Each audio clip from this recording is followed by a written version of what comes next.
Hello everyone, welcome back to our YouTube channel the best study. आज की इस video में हम हमारा क्लास 10th का चैप्टर नंबर 10 पढ़ने जा रहे हैं, जिसका नाम है नेताजी का चश्मा। ठीक है, इसका फर्स्ट और सेकंड पार्ट मैं कंप्लीट करा चुकी हूँ। वीडियो नहीं देखी तो वीडियो को लिंक डिस्क्रिप्शन में दे दूँगी। शायद मैंने पिछली बार किसी वीडियो में बोला था ये।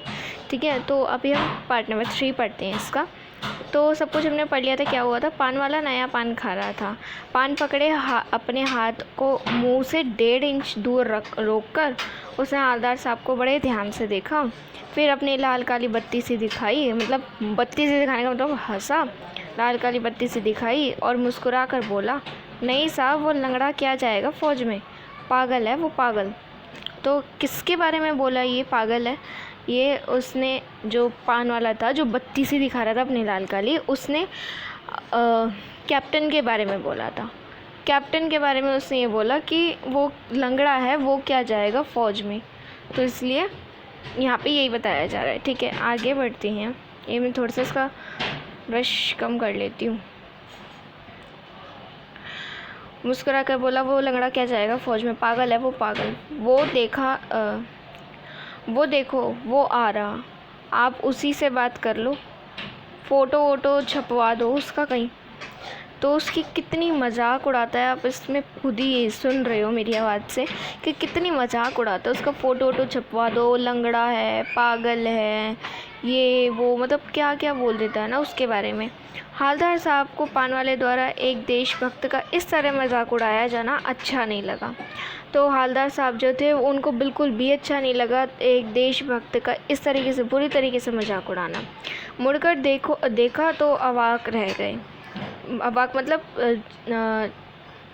देख के चौंक गए, चौंकना। हाँ, अवाक मतलब होता है चौंकना। ठीक है, एक बेहद बूढ़ा मरियल सा लंगड़ा आदमी, सिर पर गांधी टोपी और आँखों पर काला चश्मा लगाए, एक हाथ में छोटी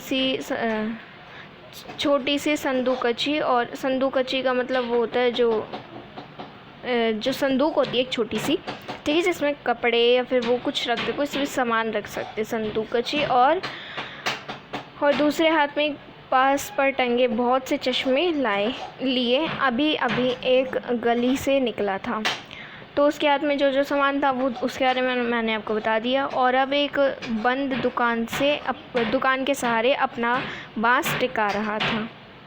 तो हमने पढ़ लिया कि वो एक गली से निकला था। ठीक है, और अब एक बंद दुकान के सहारे अपना बाँस टिका रहा था। कोई बंद दुकान थी तो उसके सहारे अपना बाँस टिका रहा था।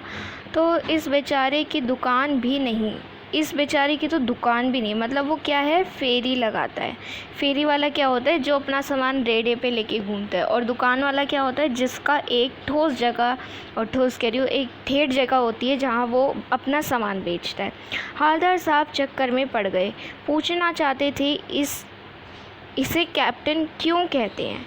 हवलदार साहब जो है वो चक्कर में पड़ गए और पूछना चाहते थे कि इसको कैप्टन क्यों कहते हैं, क्या यही इसका वास्तविक नाम है। लेकिन पान वाले ने सिर्फ बता दिया था कि अब वह इस बारे में और बात करने को तैयार नहीं। ड्राइवर भी बेचैन हो रहा था।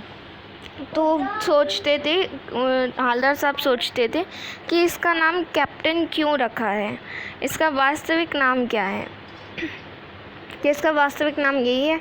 लेकिन पान वाले ने साफ बता दिया था, जो कुछ था उसने बता दिया, और अब वो इसके बारे में बात भी नहीं करना चाहता था। हवलदार साहब का जो ड्राइवर है वो भी बहुत बेचैन हो रहा था, काम भी था। यहाँ से पढ़ते हैं।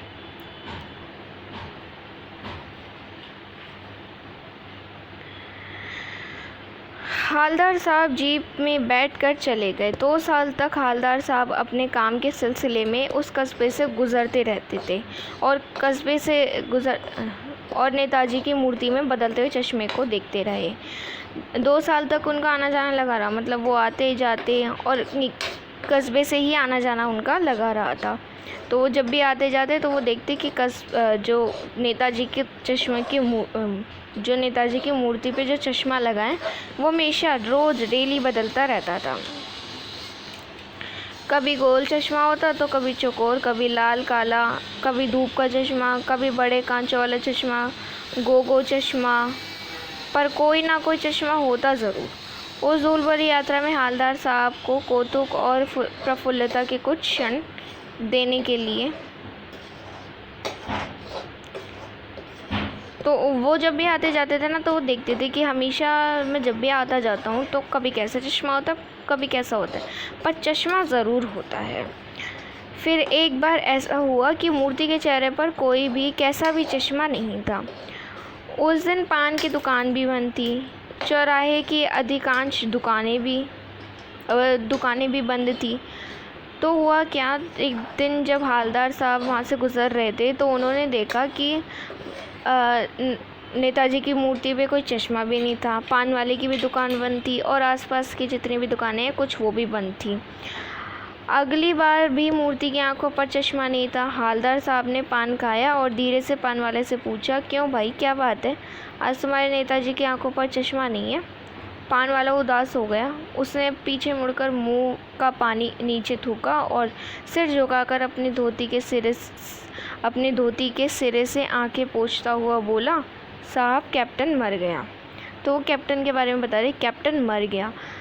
नहीं तो जब तक कैप्टन था तब तक उस नेताजी की आंखों पे चश्मा रहा करता था, पर अब कैप्टन मर गया तो चश्मा नहीं है। और कुछ नहीं पूछ पाए हालदार साहब, और कुछ भी ज़्यादा नहीं पूछ पाए। कुछ पल चुप खड़े रहे और फिर पान के पैसे चुकाकर जीप में आ बैठे और रवाना हो गए। बार बार सोचते क्या होगा उस कौम का, जो कौम क्या होता है, कौम मतलब जैसे एक जाति का, ठीक है, उस कौम का क्या होगा जो अपने देश के खातिर घर गृहस्थी, जवानी, ज़िंदगी सब कुछ होम देने वालों पर भी हंसती है और अपने लिए बिकने के मौके ढूंढती है। दुखी हो गए 15 दिन बाद फिर उसी कस्बे से गुजरे तो सब सोचने लगते हैं हालदार साहब कि उस कौम का क्या होगा। कौम मतलब जैसे किसी जाति की बात की जाए, या फिर उसका क्या होगा, आर्मी का क्या होगा जो स्पेशल अपना घर बार, अपनी घर गृहस्थी छोड़कर सब कुछ कौम पे लुटा देती है, अपनी ज़िंदगी सारी। तो 15 दिन बाद फिर ये सब सोच के वो दुखी हो गए और फिर 15 दिन बाद फिर उसी कस्बे से गुजरे। कस्बे में घुसने से पहले ही ख्याल आया कि कस्बे की हृदय स्थली में सुभाष की प्रतिमा अवश्य प्रतिष्ठापित होगी, लेकिन सुभाष की आंखों पर चश्मा नहीं होगा। उन्होंने ये सोचा कि यहाँ से मैं जाऊँगा पर मुझे नेताजी यानी सुभाष की तो मुझे वो प्रतिमा मिलेगी तो सही, पर उसकी आंखों पर चश्मा नहीं होगा, क्योंकि मास्टर बनाना भूल गया और कैप्टन जो है मर गया। सोचा आज वहाँ रुकेंगे नहीं, पान भी नहीं खाएंगे, मूर्ति की तरफ देखेंगे भी नहीं, सीधे निकल जाएंगे। तो हालदार साहब ने क्या सोचा, ना आज उस तरफ को रुकेंगे, ना पान खाएंगे, ना मूर्ति की तरफ देखेंगे, सीधा वहाँ से निकल जाएंगे। ड्राइवर से कह दिया चौराहे पर रुकना नहीं, आज बहुत काम है, पान आगे खा लेंगे। तो ड्राइवर से उन्होंने सब बात बोल दी कि आज चौराहे पे मत रुकना। लेकिन आदत से मजबूर आके चौराहा आते ही मूर्ति की तरफ उठ गई। कुछ ऐसा देखा कि चीखें, रोको। जीप स्पीड में थी, ड्राइवर ने ज़ोर से ब्रेक मारा तो क्या उनकी जिसको कहते हैं वो मजबूर थे वो, मतलब एकदम से आंखें चली जाती है उस तरफ। तो उनकी जब आंखें उस तरफ जाती है तो वो देखते हैं कि मूर्ति में कुछ नया सा पाते हैं वो, तो वो एकदम से चिल्लाते हैं, रोको। जीप स्पीड में थी तो ड्राइवर ने ज़ोर से ब्रेक मारा। रास्ता चलते लोग देखने लगे, वैसे रास्ते होना चाहिए, रास्ते चलते लोग देखने लगे। जीप रुकते ना रुकते हालदार साहब जीप से कूद तेज कदमों से मूर्ति की तरफ लपके और उसके ठीक सामने जाकर अटेंशन में खड़े हो गए। तो जीप रुकी भी नहीं थी कि हालदार साहब ने फटाफट से गेट ओपन किया और मूर्ति के सामने जाकर सैल्यूटेशन में अटेंशन में खड़े हो गए। मूर्ति की आंखों पर सरकंडे से बना छोटा सा चश्मा रखा हुआ था, जैसा कि बच्चे बना लेते हैं, बिल्कुल इस तरीके से। हालदार साहब भावुक है इतनी सी बात पर उनकी आंखें भर आई। तो अब क्या होता है, जो मूर्ति होती है नेताजी की, उनके आंखों पर सरकंडे से बना, सरकंडा भी एक धातु होता है, उससे बना चश्मा रखा हुआ था, जैसे कोई बच्चे नहीं बना लेते इस तरीके से। तो हवलदार साहब जो है भावुक हो गए। भावुक मतलब होता है बहुत नर्वस सा हो जाना, इमोशनल हो जाना, नर्वस कह रही हूँ, इमोशनल हो जाना, बहुत इमोशनल हो गए। इतनी सी बात पर उनकी आंखों में से आंसू भर आए। तो ये पूरी कहानी हमने पढ़ ली है। इसका फर्स्ट और सेकंड पार्ट भी हमने कंप्लीट कर लिया था, और इसके क्वेश्चन आंसर्स की वीडियो भी चाहिए तो मुझे बता देना, मैं वो भी बना दूँगी। So guys, please tell me if this video is very helpful for you. Don't forget to subscribe our channel.